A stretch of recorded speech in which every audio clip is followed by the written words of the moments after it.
Imagine uma igreja que parece ter resolvido todos os seus problemas. Visualize um edifício magnífico, uma estrutura que fala de influência e prosperidade, com todas as conveniências modernas à sua disposição. As luzes estão perfeitamente reguladas, o sistema de som é de última geração, e as telas exibem gráficos com precisão impecável. De fora, tudo parece estar em seu devido lugar. Os bancos estão cheios de pessoas bem vestidas, seus rostos refletindo uma sensação de contentamento e segurança. Os programas funcionam como um relógio, cada evento meticulosamente planejado e executado, atraindo multidões e ganhando elogios da comunidade. Este é um quadro de sucesso, um retrato de um ministério próspero que muitos aspirariam replicar. Parece certo, parece bom. Esta congregação está confiante, segura em seus recursos e em sua posição no mundo. Eles têm uma reputação de excelência e relevância, um lugar onde as coisas são feitas e o progresso é tangível.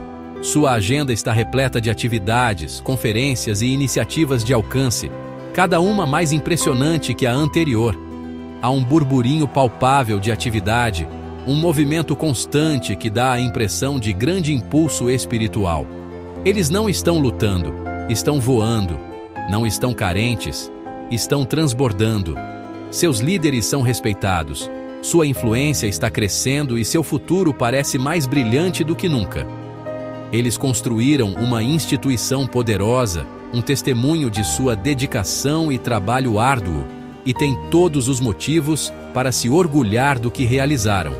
No entanto, em meio a toda essa aparente perfeição, uma ilusão sutil, mas perigosa, pode se enraizar. O próprio sucesso que é tão celebrado pode se tornar um véu, obscurecendo uma realidade mais profunda e crítica. Quando a máquina do ministério funciona tão suavemente, é fácil confundir o barulho da atividade com a presença de Deus. É fácil igualar um grande orçamento com bênção divina e uma agenda lotada com vitalidade espiritual. O perigo é que o foco pode mudar do cerne da questão, um relacionamento genuíno e fervoroso com Jesus, para a manutenção da impressionante fachada. Os sistemas e estruturas, originalmente construídos para servir à missão, podem inadvertidamente se tornar a própria missão, criando um vazio. Esta é a cena que devemos examinar cuidadosamente, pois é uma imagem que é ao mesmo tempo antiga e perturbadoramente contemporânea. É um aviso sussurrado através dos séculos, um conto de advertência para cada geração de crentes. Na superfície, parece que tudo está absolutamente certo. O ministério está florescendo, as pessoas estão engajadas e o impacto é inegável. Mas Jesus, que vê além do brilho externo e nas câmaras ocultas do coração, oferece uma perspectiva surpreendentemente diferente. Sua carta à igreja em Laodiceia serve como um espelho divino, forçando-nos a olhar além da bela ilusão e confrontar uma verdade muito mais sóbria. Ele está prestes a puxar a cortina desta imagem perfeita. A carta que Jesus dita para Laodiceia é diferente de todas as outras enviadas às igrejas da Ásia Menor. Ela não começa com elogios, mas com um diagnóstico rápido e cortante. Ele não elogia suas obras, sua influência ou seus recursos impressionantes. Em vez disso, ele expõe a falha fatal que se esconde sob sua fachada autoconfiante. A avaliação divina corta o barulho e vai direto ao ponto. Há uma profunda desconexão entre sua aparência externa e seu estado espiritual interno. Eles têm abundância de recursos, mas uma grave falta de verdadeira revelação espiritual. Seus dias são preenchidos com uma agenda cheia, mas eles estão operando sem a presença manifesta daquele a quem afirmam servir. Esta é uma revelação surpreendente, um desmascaramento divino que destrói toda a ilusão de autossuficiência. Jesus vê uma igreja que se apaixonou tanto por suas próprias capacidades que esqueceu sua necessidade fundamental dele. Eles confundiram sua riqueza material com riqueza espiritual, sua força organizacional com fé genuína. As mesmas coisas que consideravam seus maiores bens eram, na verdade, seus maiores passivos, porque essas coisas os haviam embalado em um estado de complacência espiritual. Eles estavam funcionando, mas não eram fervorosos. Eles estavam ativos, mas não estavam vivos da maneira que realmente importa. Seu ministério havia se tornado uma performance, polida e profissional, mas desprovida do fogo autêntico do Espírito Santo. Esse forte contraste entre percepção e realidade é a crise central de Laodiceia. Eles acreditavam que eram ricos, aumentados em bens e não precisavam de nada. Sua estabilidade financeira, sua relevância social e sua respeitabilidade institucional haviam criado uma poderosa narrativa de sucesso. Eles olhavam para suas realizações e concluíam que Deus devia estar satisfeito. Mas as palavras de Jesus revelam uma falência espiritual que era completamente invisível para eles. Ele não via uma noiva próspera, mas um corpo morno que não era quente nem frio. Ele não via um exército vitorioso, mas uma instituição autossatisfeita que havia perdido seu primeiro amor e sua dependência desesperada de seu comandante. A mensagem é um poderoso lembrete de que os padrões de Deus não são os nossos. Ele não se impressiona com as métricas que tantas vezes celebramos. Ele olha além dos edifícios impressionantes, dos grandes orçamentos e dos auditórios lotados para inspecionar a condição do coração. O que ele procura não é poder institucional, mas paixão íntima. Ele não deseja um programa impecável, mas um espírito quebrantado e contrito. A carta à Laodiceia é, portanto, um chamado atemporal e urgente para o autoexame, desafiando todo crente e toda a igreja a fazer as perguntas difíceis. Nossa atividade é impulsionada pelo Espírito, ou é meramente o produto do esforço humano? Somos verdadeiramente ricos nele, ou apenas confortáveis no mundo? Laodiceia era uma cidade de grande importância, um centro de comércio e influência no mundo antigo. Era conhecida por sua próspera indústria bancária, sua bem-sucedida fabricação de têxteis, especialmente sua fina lã preta, e uma famosa escola de medicina que produzia um colírio muito procurado. Esta cidade não estava apenas sobrevivendo, estava prosperando. Era financeiramente rica, socialmente relevante e institucionalmente respeitada. E a igreja dentro de seus muros espelhava perfeitamente o caráter da cidade. Não eram um grupo perseguido e em dificuldade de crentes se reunindo em segredo. Eram uma congregação proeminente e bem estabelecida, provavelmente desfrutando do conforto e da segurança que vinham com a vida em uma metrópole tão próspera. Eles tinham tudo o que uma igreja poderia aparentemente querer. Sua reputação era provavelmente impecável. Eram o tipo de igreja que as pessoas admiravam, um modelo de estabilidade e sucesso. Financeiramente, eram independentes, tanto que, quando um terremoto devastador atingiu a região, eles famosamente recusaram ajuda imperial, escolhendo reconstruir com seus próprios vastos recursos. Essa autossuficiência era uma fonte de grande orgulho cívico e, sem dúvida, se infiltrou na mentalidade da igreja. Eles viam sua riqueza não como uma armadilha em potencial, mas como um sinal do favor de Deus. Eram relevantes em sua comunidade, provavelmente envolvidos em assuntos sociais e respeitados pelos líderes da cidade. Não estavam nas margens da sociedade, estavam em seu próprio centro.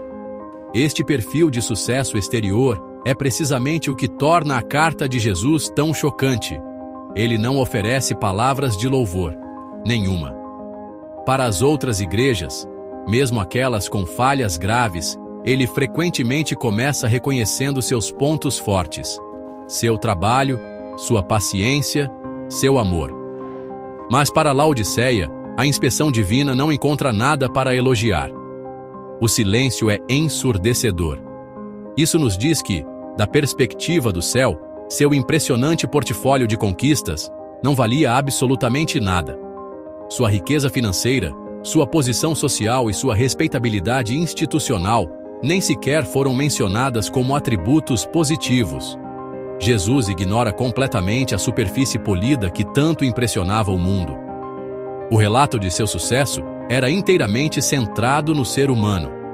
Eram ricos por causa de seus bancos, e estavam bem vestidos por causa de seu comércio de lã. Tinham uma solução para doenças oculares por causa de sua escola de medicina. Em cada área de sua aparente força, eles tinham uma solução feita pelo homem. Isso cultivou um espírito arraigado de autossuficiência. Não tinham necessidade premente de clamar a Deus por seu pão diário, porque seus cofres estavam cheios. Não tinham razão para buscar desesperadamente sua cobertura, porque seus armários estavam cheios de roupas finas. Não tinham motivo para implorar por visão espiritual, porque tinham seu próprio famoso colírio. Seu conforto terreno os isolou de um senso de desespero espiritual. O diagnóstico de Jesus é direto e afiado. Conheço as tuas obras, que nem és frio nem quente. Quem dera fosses frio ou quente. Esse é o cerne da questão de Laodiceia. Não é que eles estivessem envolvidos em pecados escancarados e óbvios, ou que tivessem sido dominados por falsos mestres.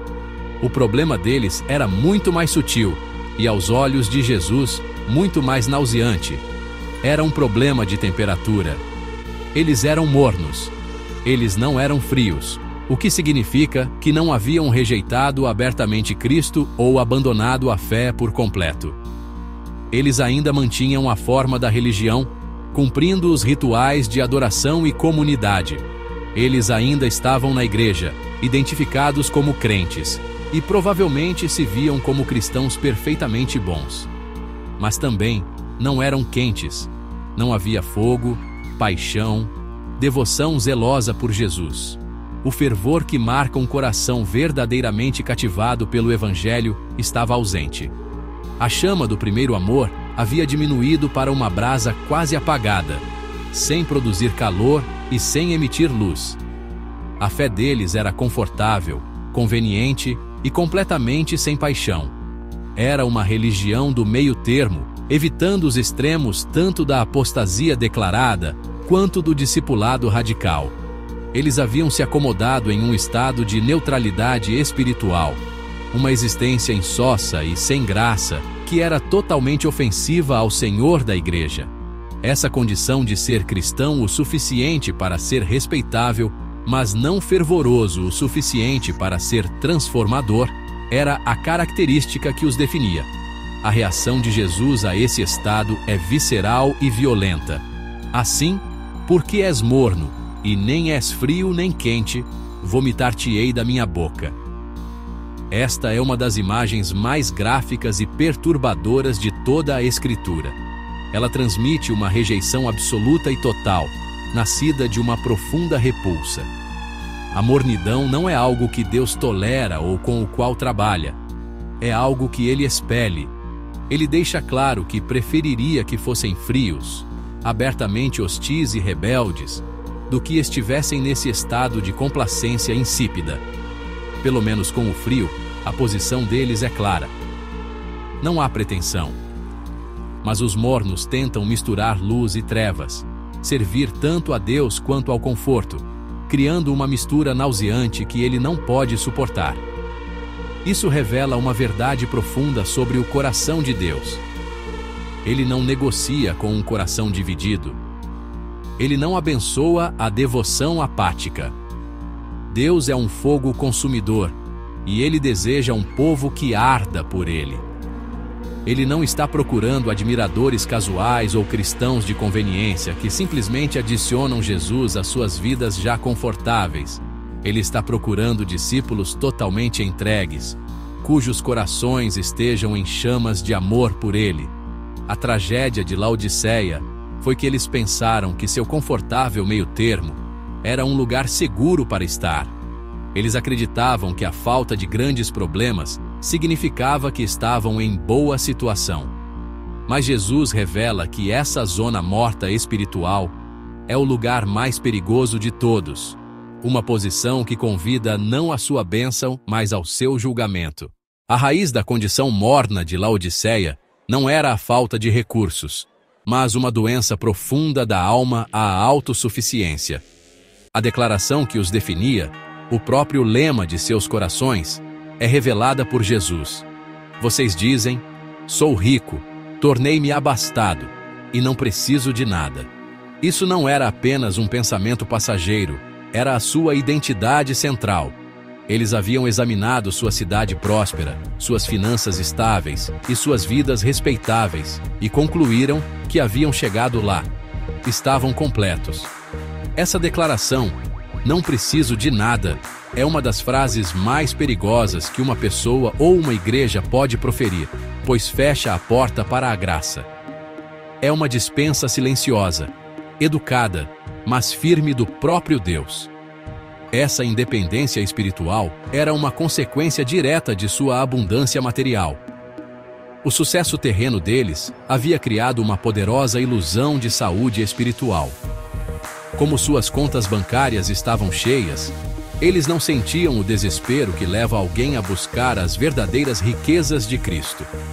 Como estavam vestidos com lã fina, produzida localmente, não percebiam sua própria nudez espiritual diante de um Deus santo. Como tinham acesso a um colírio de renome mundial, não reconheciam sua própria cegueira espiritual profunda. Cada vantagem terrena que possuíam servia para mascarar uma deficiência espiritual correspondente. Eles se tornaram tão capazes em sua própria força que não sentiam mais nenhuma necessidade de depender da dele. Este é o grande paradoxo do problema laodiceano. O problema deles não era o fracasso, era um tipo particular de sucesso. Deus não rejeita os fracos, os quebrantados, ou aqueles que têm dolorosa consciência de sua própria inadequação. Na verdade, a Bíblia está repleta de histórias dele escolhendo as coisas tolas do mundo para envergonhar os sábios, e as coisas fracas para envergonhar os fortes. Ele se aproxima dos quebrantados de coração e salva aqueles que estão com o espírito esmagado. Os braços de Deus estão sempre abertos para aquele que vem em desespero, admitindo sua necessidade. O problema surge quando acreditamos que não estamos mais nessa categoria, quando pensamos que nos formamos da dependência.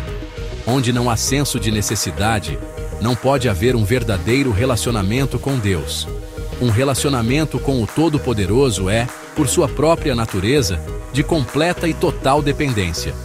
Precisamos da sua graça para a salvação, da sua força para o viver diário, da sua sabedoria para a orientação e do seu espírito para qualquer frutificação. No momento em que começamos a acreditar que damos conta sozinhos, cortamos o nosso cordão umbilical.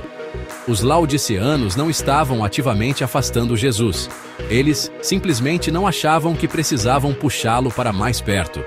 Eles estavam funcionando tão bem por conta própria que a presença dele se tornou um luxo, em vez de uma necessidade.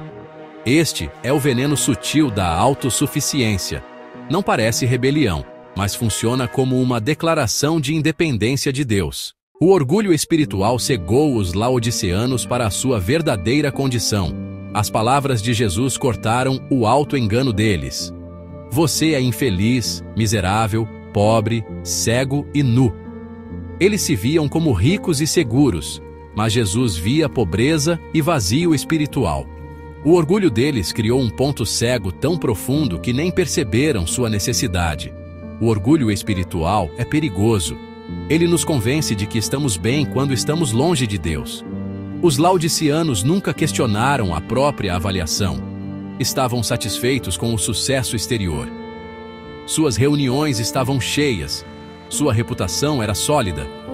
Mas seus corações estavam vazios de humildade e de dependência desesperada de Deus. Deus resiste aos orgulhosos, mas dá graça aos humildes. A verdadeira tragédia não foi o fracasso, mas a ilusão de sucesso sem Deus. O orgulho deles não deixou espaço para Cristo. Ele estava do lado de fora, não porque o expulsaram, mas porque seus corações estavam cheios demais de si mesmos. Eles se tornaram uma instituição religiosa, não um corpo vivo conectado a Cristo. O aviso à Laodiceia é atemporal. Não deixe que o sucesso ou a reputação substituam uma caminhada humilde com Jesus. A cegueira espiritual é mais severa naqueles que estão mais confiantes de que conseguem enxergar. O orgulho constrói paredes que nos afastam da presença transformadora de Deus.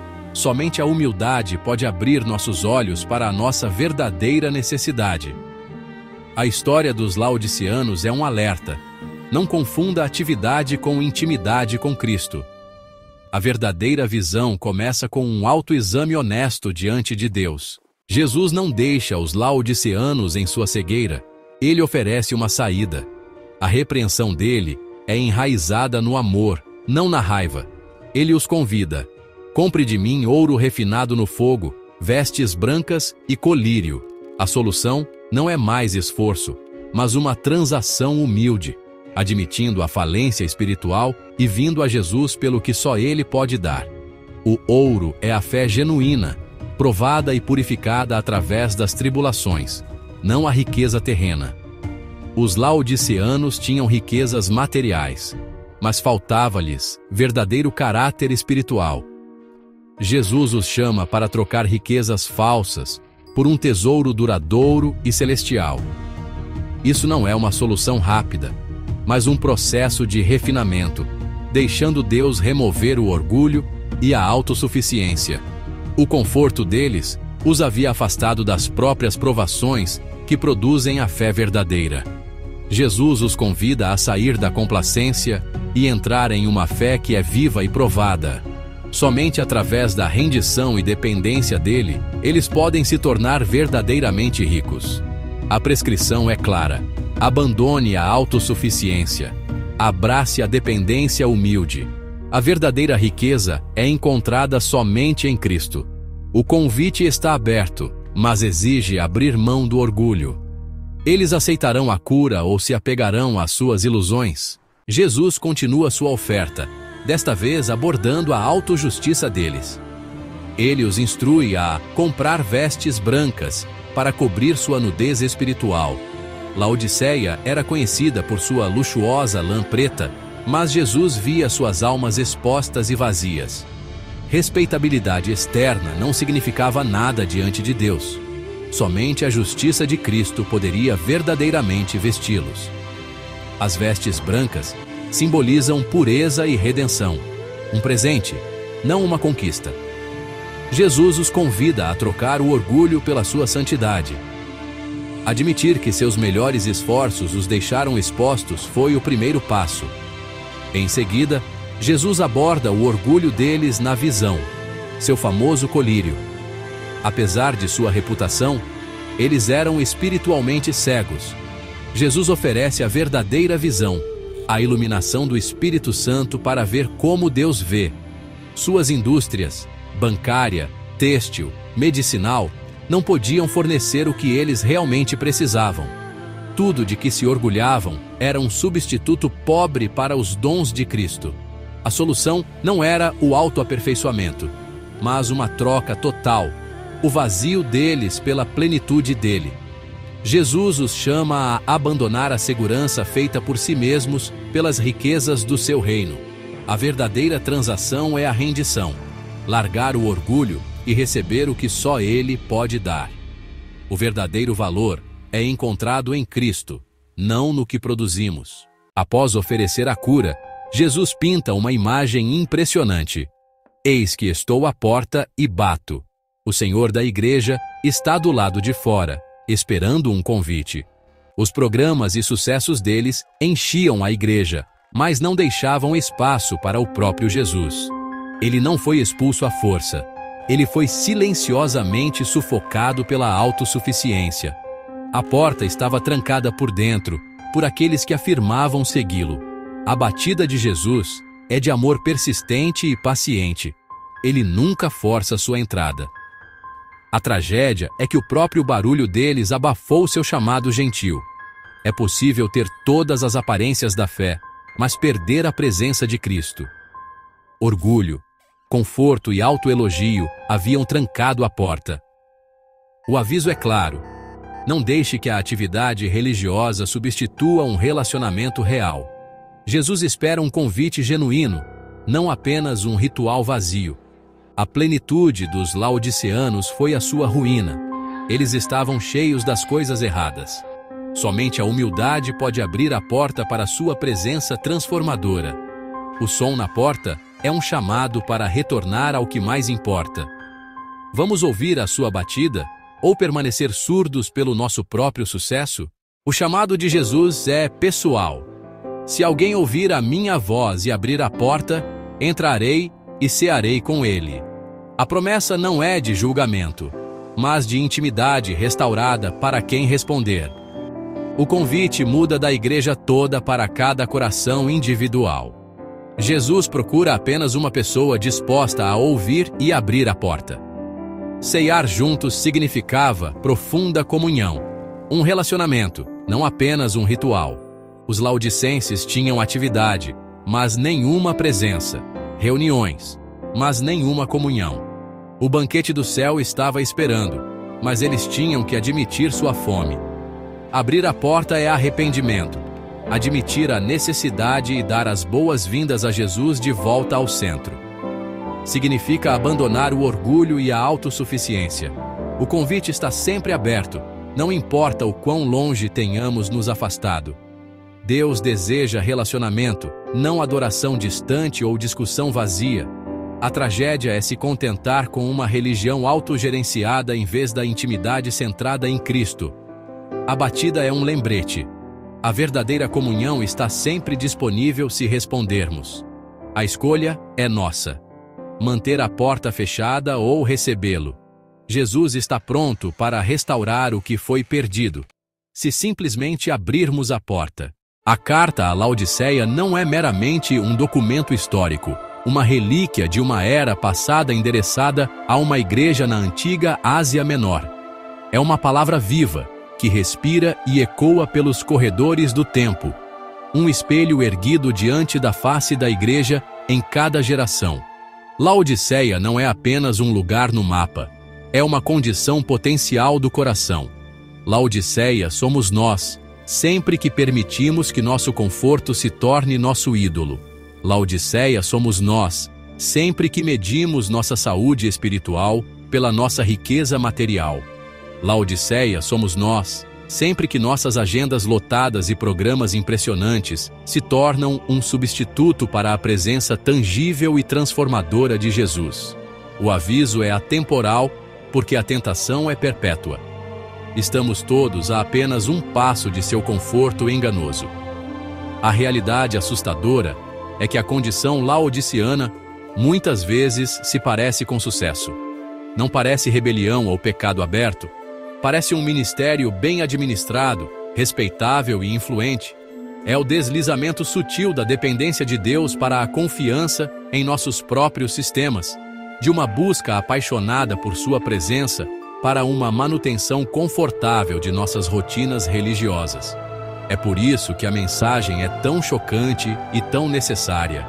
Ela nos força a olhar além da superfície, a questionar nossas métricas de sucesso e a avaliar honestamente a temperatura de nossos próprios corações.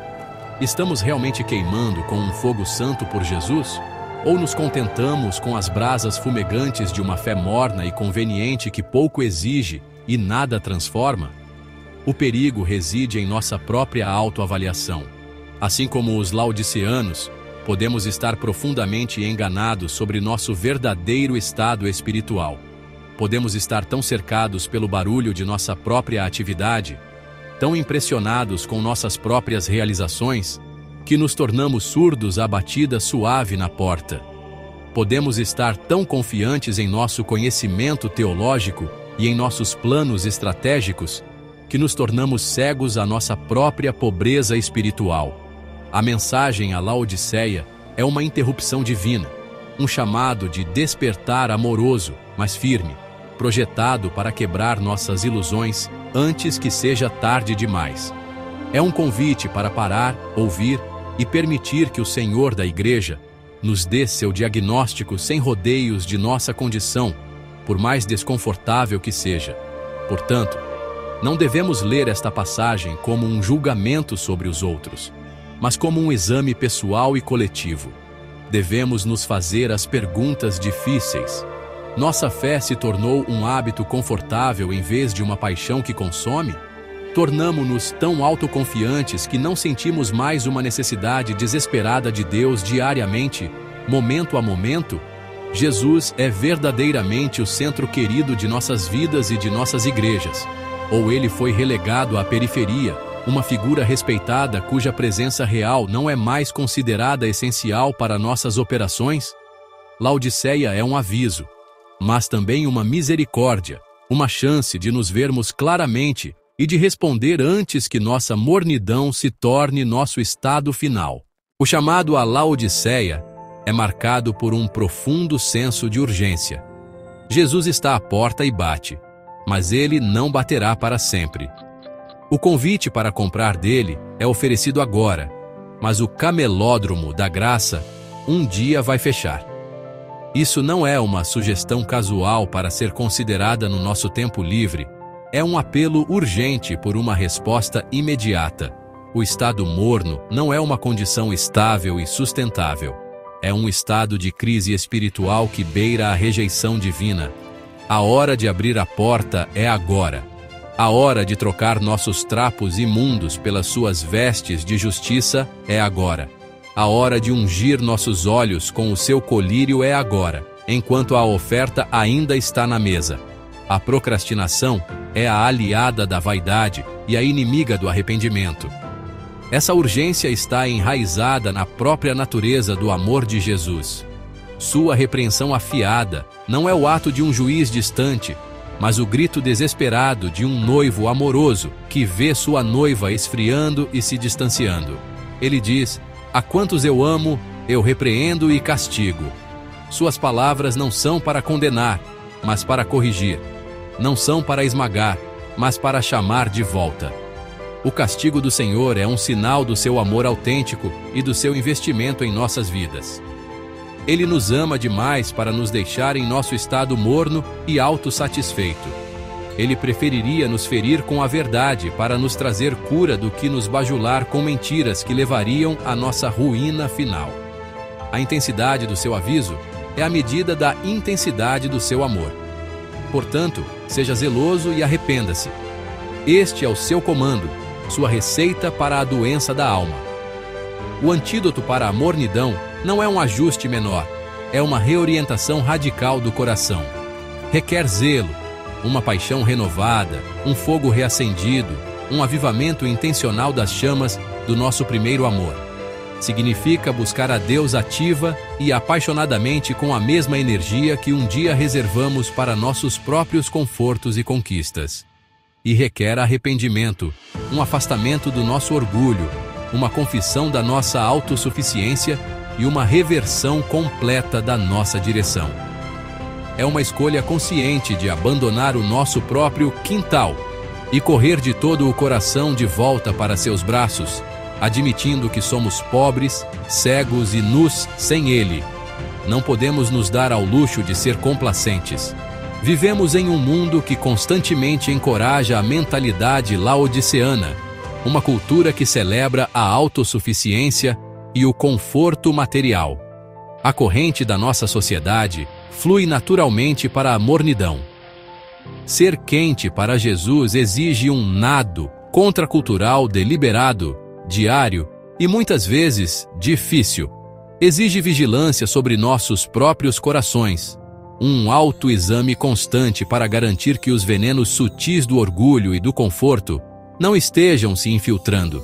A hora é tarde, e a batida na porta é um som que devemos treinar nossos ouvidos para ouvir acima de todas as outras distrações desta vida. A oportunidade de responder é um presente precioso que não deve ser dado como certo. A promessa final à Laodiceia revela o prêmio supremo para aqueles que superam a sua mornidão. O convite para cear com Jesus não é apenas uma promessa de comunhão temporária nesta vida. É um presságio de uma realidade eterna.